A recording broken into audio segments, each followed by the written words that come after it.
Sorry. How's it been? I just had some cheese. Oh, sorry. I had to clear my throat. Sorry. No worries. How's it been filming this season? Good.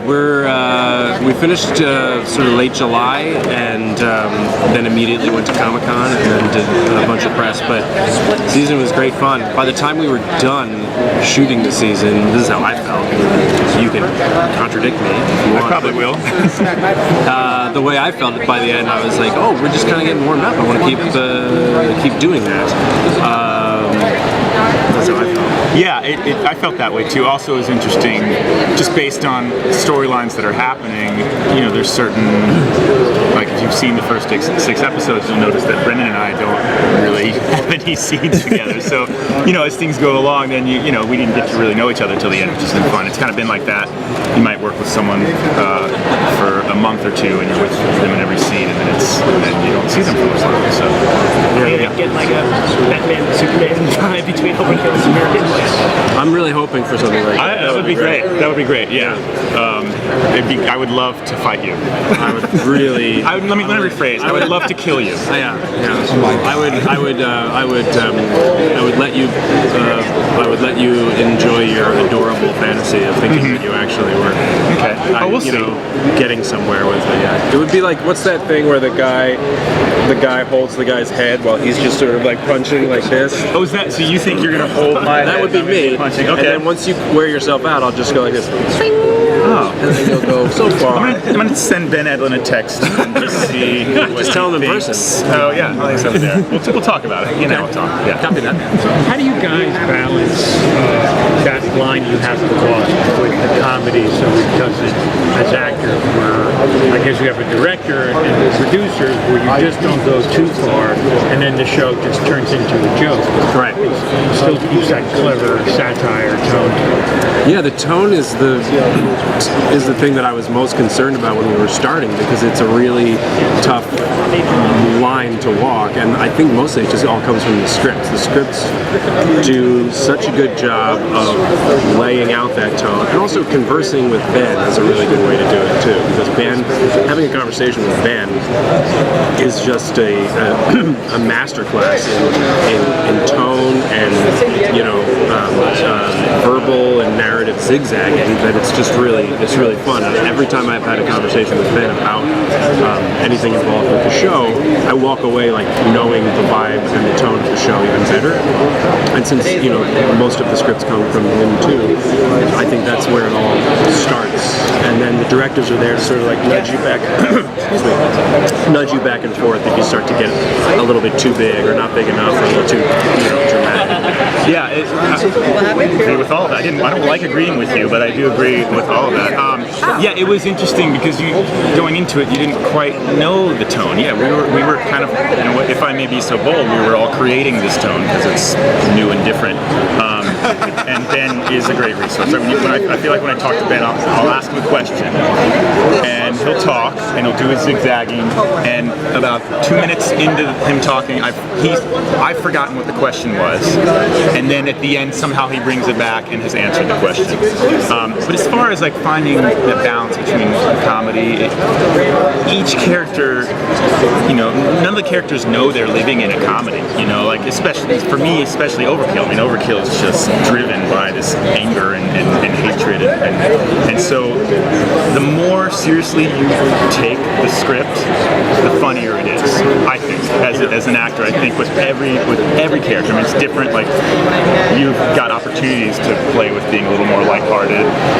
I haven't had as many yet, and it's different for everyone. But each character is taking themselves very seriously, and that's why it becomes funny, because all these ridiculous characters live in the same world, and that provides laughter. How much allowed to say? Because I know you have been an actor. So are you allowed to now? Yeah, I think, you know, it took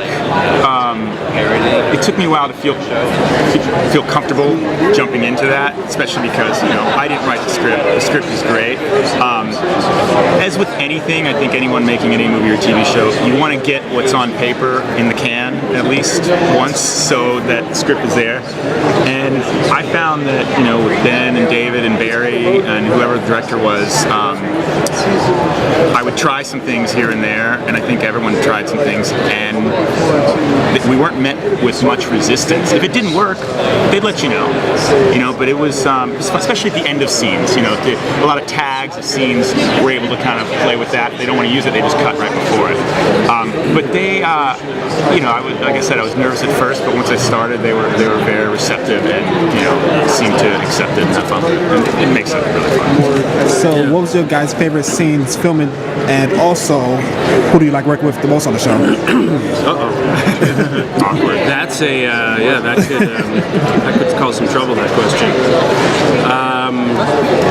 There were only a few people that I worked with a lot, and I really liked working with them all. I had a lot to do, particularly in the second half of the season. I don't think this is a spoiler, but I worked with Griffin a fair amount, and speaking of improv, there were a number of moments where we were free to have that elbow room and to have that space to muscle around within the script. Once we did get the point across, we got the narrative out of the way, and then sort of like we could joke around in character, which, to be honest, is just like how you start to get comfortable in the character. The script is so good that you don't have to go off script very much, but if you're able to ad-lib in character and just do some unexpected things, that just grounds you in the performance a little bit more, I think. Anyway, my favorite scenes are things that happened in the back half of the season, mostly because I was starting to get more of a handle on the character. I was doing more. At the beginning, I was doing a lot of green screen, which was the first time I had ever done green screen. So for me, it was a bit of a learning curve. By the end of the season, I was a little bit better with it, I think. I think my favorite scenes are in the back half too, so I can't really get into those. But the second half of the season, so I can't really get into those. But I will say the scene. So I'd shot several scenes on Danger Boat that are just me and Danger Boat, and then we get to the scene where we've brought Ramses, Michael Cerveris, onto the ship, and we've got the Tick, Arthur, Ramses, myself, and Danger Boat all in the tiny Danger Boat. The Danger Boat here at Comic-Con is much bigger than the one we actually shot on, and that was a blast to have like all of them what felt like in my house. For time. Sorry. Thank you very much. You guys. Yeah, take it easy. How are you guys? Good. We're doing good. Are you enjoying the Comic-Con today? Yes, love it. Yeah, it's great. People have been wonderful.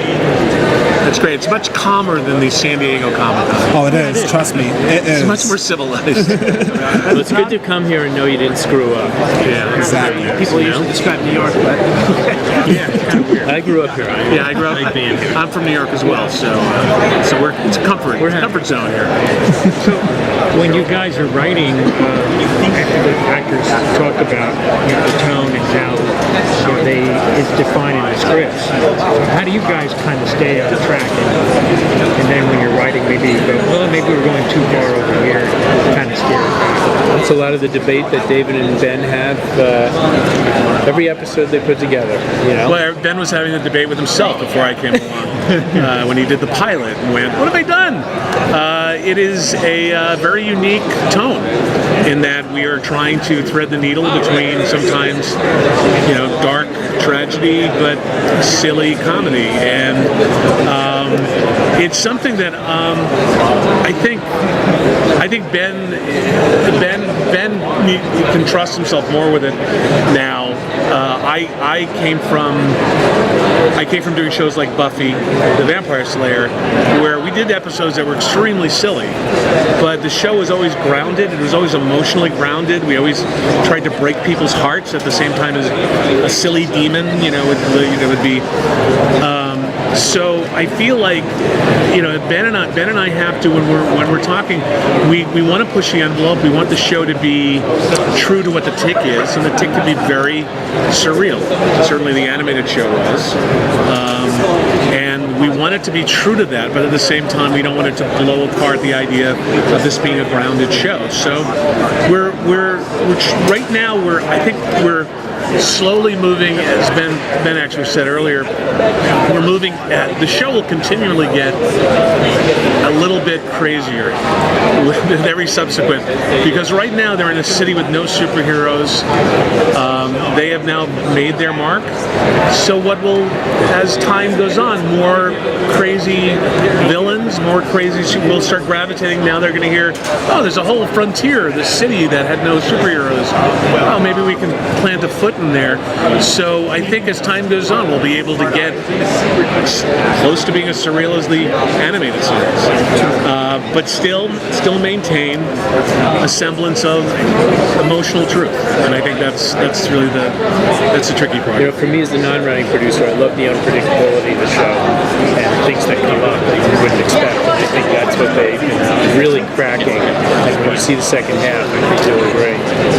Do you think, speaking to that, the animated series, are you planning on maybe bringing in other references, in terms of the characters or so forth from the past, or is there more of an emphasis on playing with and creating new, superhero and supervillain kind of, characters going forward? I think Ben really wanted to steer clear with each version. The Fox version with Patrick Warburton, they didn't bring the characters from the animated series into that. I mean, there was rights issues, but besides that, he just wanted there to be a fresh take.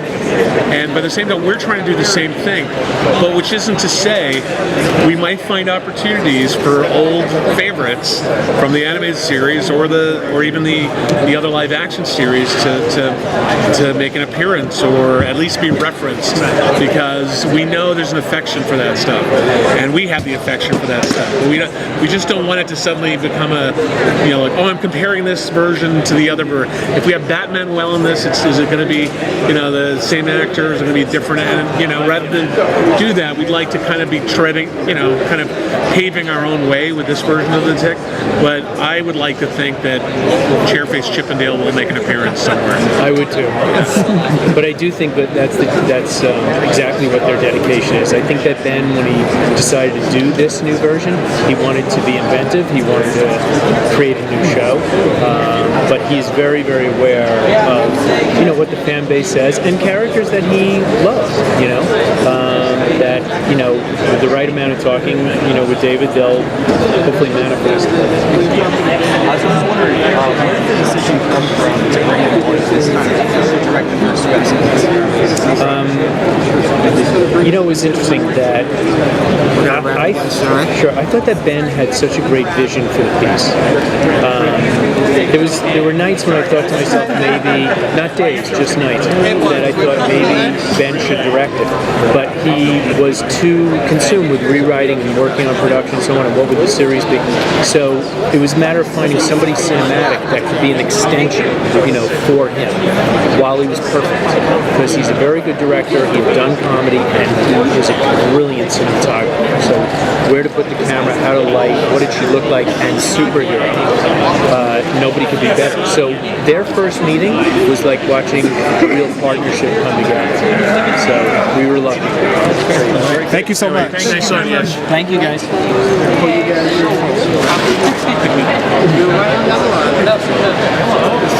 sit here. Hey. Hi guys, how are you? Doing good. How's Comic-Con been for you so far?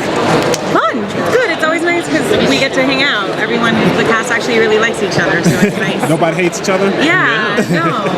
Probably because we've only done 2 of these. Maybe we hope to do it long enough that we'll hate each other. That's the goal, to hate each other. 6 seasons. Yeah, exactly. So tell me about the show. Tell us what do you like about the show? I was gonna look at you. I was like, that's funny. You did get me first. Okay, so I played Miss Lind, and she's a villain, and she's a leader of the thugs in this world, and she's electric, so she can shock people or fry them to death, which is a lovely, really fun power to have. because when I do it, all I have to do is this, and the other actors have to do all the crazy moving. Yeah, it's fun for you. Yeah, it's great for me. Being on the receiving end, not so much fun. And personally, what I love about the show is in this like super villain world and all the different like marvels and all that, they're also dark and heavy, and this one just has something that's very optimistic and actually makes you feel good. And I didn't realize how rare that was until I saw it. I felt good. And I was like, what is this feeling? Optimism. So personally, that's one of the things I like. Sorry, guys. I play Ramses IV. I'm until Miss Lint asserts herself, I believe that I am the leader of the thugs in this town, and he's a bad guy in the kind of old school '60s Batman kind of mold, but that means that it's like a playful, fun kind of villain, which is particularly exciting. Can you tell me what was your favorite scene filming?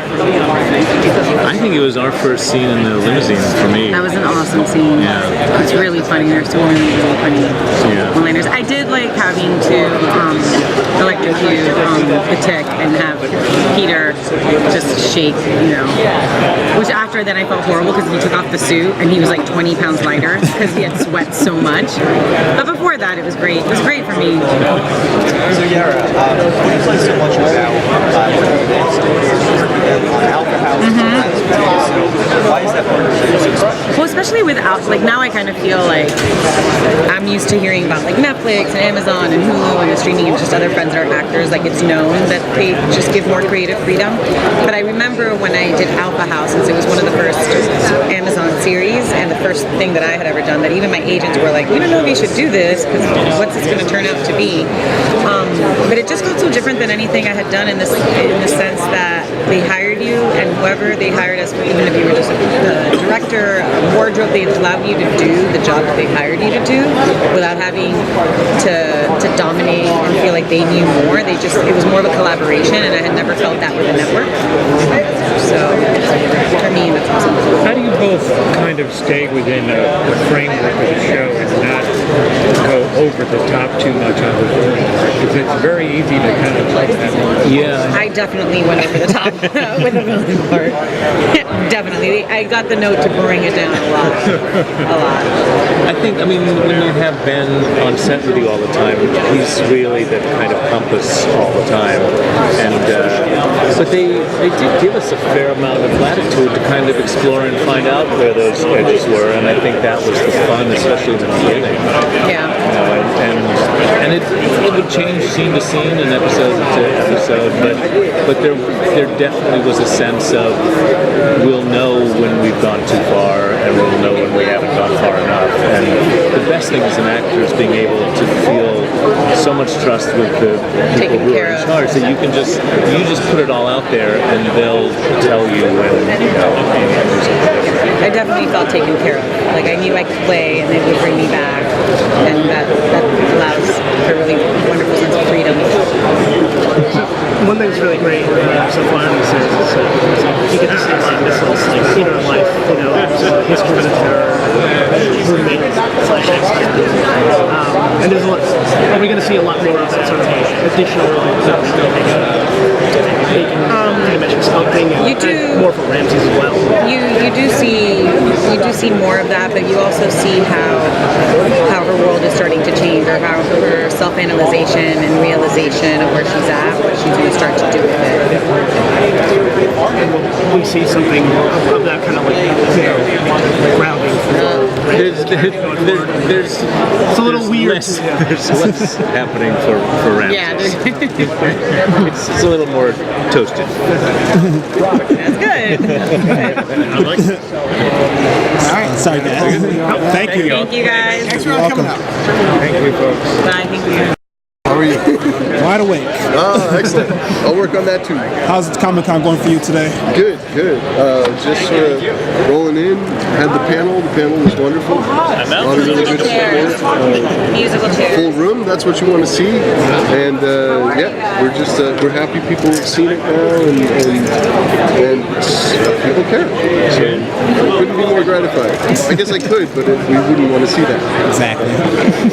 I'm feeling that people are taking the new show on its own merits, because obviously there's a lot of properties before that. Sure, They're of course. really focusing on what's new about it, what's different. I think so. I think that we had a certain hurdle to overcome because of all the previous versions and people's affections, and we were really toying with people's affections. So what we wanted is to build our own bank account of present day. People care about Peter as the Tick and Griffin as Arthur, and they do. I mean, I think there's holdouts here and there, but I've just had a lot of experience now talking to people that really gave us the benefit of the doubt, then enjoyed what their experience was, and have gotten into this new version. I'm pretty happy. Do you think with all the recent superhero movies, there's been so many in the past few years, do you think that this is the perfect time to be coming out with a series like this? Because you're very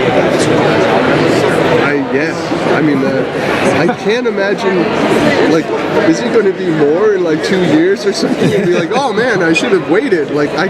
How could this be more?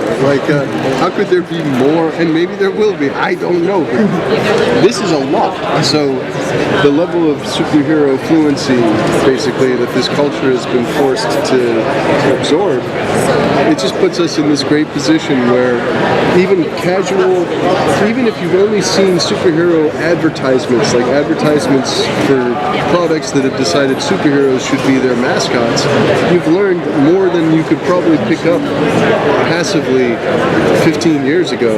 We're just soaking in there, right? So it's a great time for them. Who do you like working with in the show the most? Who do you like working with in the show the most? Oh yeah, in the show? Yeah. That's a very political question. They are all my favorite. I mean, in a way, they're all my favorite. I think, in terms of, it's amazing to work with Peter. It's amazing to work with Griffin and watch them work together. Just because they both have really taken on these characters and invested in them, and then their relationship together, they've been bouncing off each other and refining each other's performance, and that sort of intimacy is fantastic. So that all feels good.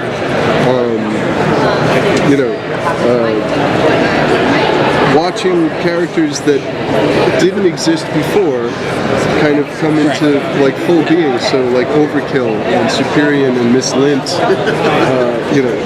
That's not. The Terror's been amazing because I've been actually a fan of Jackie Earle Haley seriously since Bad News Bears. He was the cool kid. I was totally into that kid and the way he talked to grown-ups. I go, who's that kid? I wish I could know that kid. Now I know that kid. He's the Terror. But that's been an amazing thing. Just watching this round of creatures and characters come alive and have people embrace them. It's been really reaffirming because it's this is the fourth run now at this thing. Now, Ben, I remember in San Diego you helped here at Comic-Con. Yeah. You came in and you helped kind of build the world of Revolution. Mm-hmm. You worked on Supernatural. Yes. Was it kind of easier to kind of build this world because the characters were established as opposed to those where you kind of had to go along and do it on your own? I'd say there were things that were easier because there were things that sort of said, well, you won't make any other decision but this. You know what I mean? I don't know. There were other ways to go, but for me, there was no real choice. But the Terror would be sort of the big bad of the first season. It's got this heritage that goes all the way back, and he's very generic. The word is perfect. So. There were advantages that came from having all of this, this heritage. But then I I was a lot less terrified, you know, pulling stuff out of my ass for like Revolution, or because there wasn't a thing to like mess up. It was like, oh, we're just trying to tell a story and get it out there and make people understand things. And also, I was not the sort of buck stops here guy, so I could always blame someone else. You know? That was Eric's fault. But no, so it was fun. That was a different thing. But this has been super scary, super gratifying to do this. Cool. Yeah. Thanks. Thank you so much. Yeah. So much, Ben. Thank you.